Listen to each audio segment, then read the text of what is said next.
So in today's quarterfinal match between Fnatic and Team Vitality, most people anticipated Vitality coming on through with the win. Some of them, most predictions, including my own, had the results being 3-1. In terms of Vitality, we thought that, Fnatic, they've had bright moments, they've had their Jhin Reckless compositions that have been able to secure them some victories, particularly at IEM, as well as coming back to the EU split after that IEM.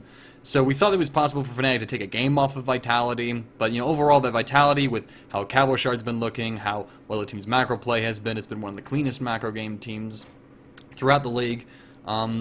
Instead, what happened though was that we had a 3-1 upset with Fnatic beating out Vitality. The first two games were heavily in Fnatic's favor, but in both cases we saw Vitality kind of drift away from their old identity. They put Nukeduck onto Azir, and they put Shook on Gragas, and they did this combination for the first two games, and those two, that pairing of champions is an interesting point on its own, but we'll talk about that in a moment. They had Cowboy playing tanks, which of course understandable. Tanks are becoming the meta for top lane once again, with how strong carry junglers are. It's better to run those in there, with buffs coming to tanks, nerfs coming to other split pushers, like Fiora, Gangplank. We're starting to see more tanks appear. And then they also had, and then they kept on trying to take away Reckless's pick. I think Hjarnan played Jhin in game 2. I don't think he did it in game 1, I want to say. I can't remember what he played in game 1. And they had Kasing play Thresh in the first two games. So the idea being that we're going to put Kasing on one of his staple champions, we're going to let him roam around the map, make the picks, make the sick plays there, we're going to be denying Fnatic their picks, forcing them to play other things that they haven't been winning with, and then we're going to be putting, and then go for these massive team fighting things, except that that's not what Vitality has done. They've been more of a skirmish composition based around Cowboy Shard getting these advantages in lane and being an aggressive split pusher that can win the 1v1. So those two games didn't happen so well. Fnatic played this. In the first game, they played the scaling composition. It had Kassadin and Ezreal, and then Vitality did pretty much nothing. They just let Fnatic farm until Fnatic got too strong, and then Fnatic was just diving them and killing them. So that was that game. The second game was a little better from Vitality, but still a lot of the same issues within that one. I'm trying to remember all the beats that happened in that game. I think it got to the point where Fnatic was just out fighting and out damaging. Fnatic was doing the early lead. Fnatic was doing the dives, that's right. They had a Lissandra in the mid lane. They had, I think it was Kindred for Spirit again. They went up throughout the map, they set up these teleport plays, and they consistently dove Vitality, and Vitality was only running a single teleport, so they were falling behind in terms of that macro game. Game 3, Vitality changed gears. They said, okay, we're not going to do this deny the Jhin and Azir, Reckless's and Feathervin's picks. So instead we're going to go do our style. We're going to put Nukeduck on the Gangplank. We're going to give, Cowboy Shard still playing a tank, but now we got double teleports within the mid lane. We're going to put Hjarnan on Sivir so that we get more engaged. We're taking Shook off of Gragas. We're going to put him on Elise so that he's got stronger earlier pressure. And the results spoke for themselves. Shook was able to get a double kill in a bottom lane gank, which the top laners in the bottom lane. So that was against Gamsu and Spirit.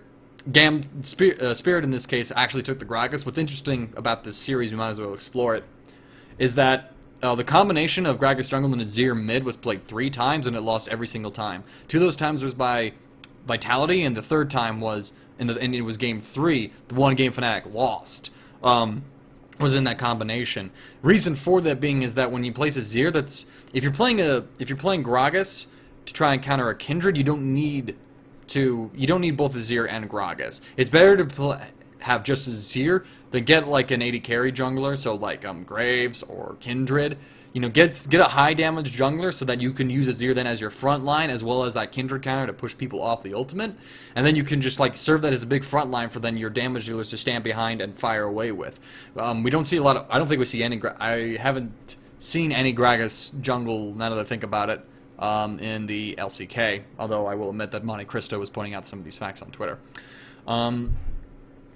So that was an interesting thing to kind of note, is that this particular champion combination that, hey, Europe wants to play Azir. In fact, they're picking it very early, but it's not working for them. So it seems to me that these teams are just overzealously picking Azir instead of waiting for it to really kind of come on in.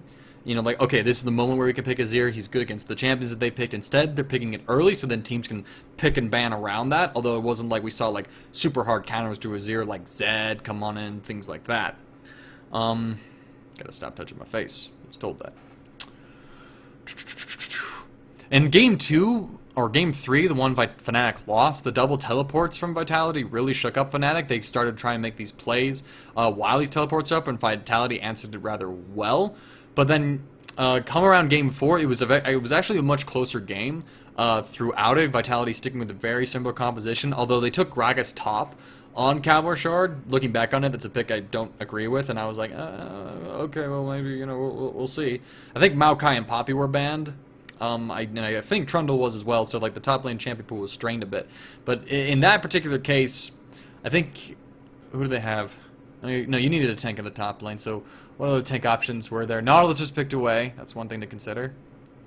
I guess you could have done Tank Echo. Like, we were starting to see a bit of that. I think we saw it even in this series. Yeah, no, Cavalier Shard tried that out and it didn't work out, but I think you go back into the Tank Echo and try that again over the Gragas. Like, they're both doing AP damage. They're both building tanking on them. Echo has a little more outplay potential than Gragas, as well as less possibility to mess things up just with how Gragas ultimate can be used, which we saw Cavalier Shard mess up a couple of his combos and people were able to escape before he was able to properly ult them back into his team.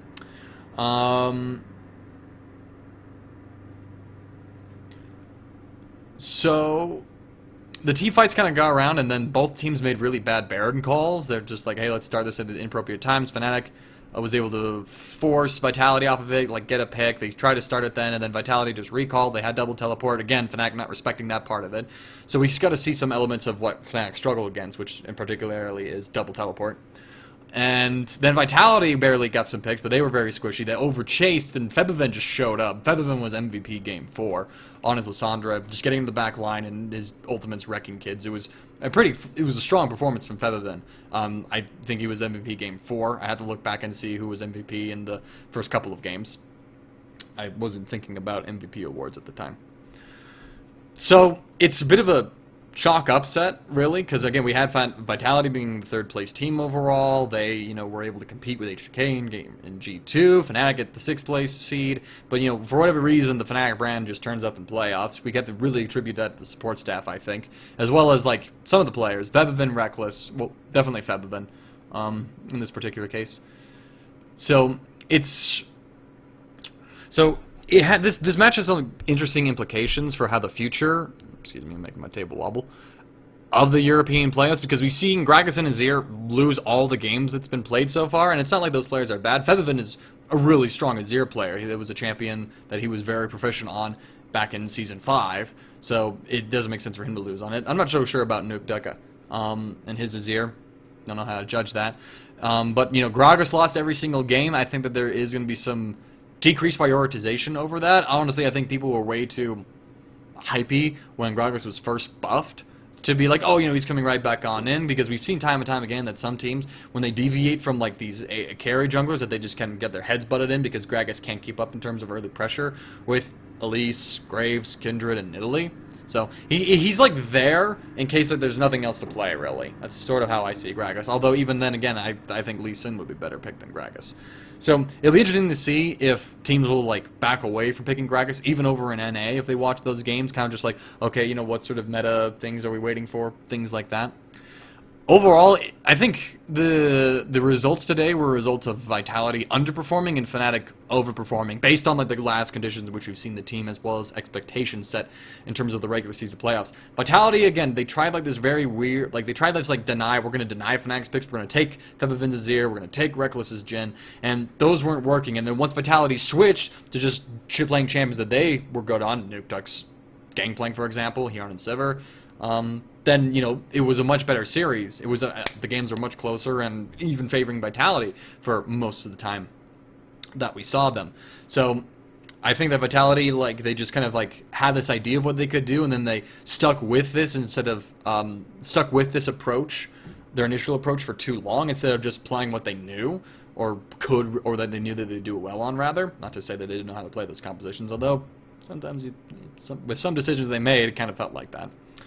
I think that, also in a way, too, that the meta shifts that we've been seeing also were somewhat of a hindrance over to Vitality, because, again, Gangplank's been nerfed. He's still a good champion, but very situational, so that hurts Nuke Duck. Cavalier Shard's carry champions are pretty much gone.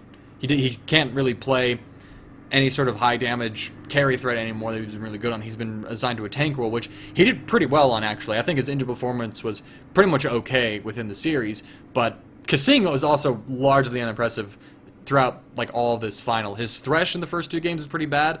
I don't know why he didn't just go for like more meta supports like Alistar, Braum, maybe even Bard. Really, his Morgana was fine. It worked well for them.